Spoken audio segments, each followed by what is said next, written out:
So guys మా friend అయితే night జిమ్మల కూర నేండు. సో అక్కడనే తినేసి వచ్చిన. జిమ్మల కూర అయితే సేమ్ మన ఇంటికాడ లెక్కనే అయింది. తర్వాత నేను మా ఫ్రెండ్స్ కలిసి ఈ రోజు అయితే హోటల్నే తిని ఉంటే తినేసేసి అయితే మార్కెట్కి వెళ్ళి పిల్లికి పాలు తీసుకుందామని వెళ్ళినుంటి. తీసుకొని అయితే వేరే రోజుకి అయితే వెళ్ళిన తర్వాత ఎవరో ఒక పర్సన్ అవుట్ సైడ్ వర్క్ చేసి ఒక పర్సన్ నీళ్ళ కోసం వచ్చి పిల్లిని దండిండట.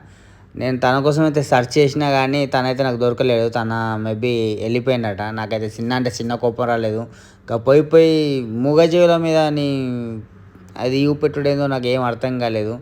ఆడు కాలుతో దన్నిండట. అది మొత్తం నా నడుమలకెళ్ళి కాలు పడిపోయినాయి పాపం. నడుమలకెళ్ళి నడుమ ఎరిగిపోయింది. అని చేస్తలేదు.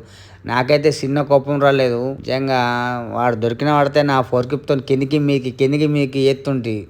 మూగజీవుల మీద అది చూపెట్టుడు ఏంద్రా నాయన. ఇక అదే కోపంలో ఇక మీదకి వచ్చేసి ఒక చాయ్ అయితే తాగిన ఉంటాయి. ఏం మనుషులు ఏమో. నాకు ఫుడ్ వేస్ట్ చేసినా లేకపోతే మూగజీవాలని కొట్టినా తన్నినా నాకు చిర్ర కోపం పుడుతుంది బ్రో.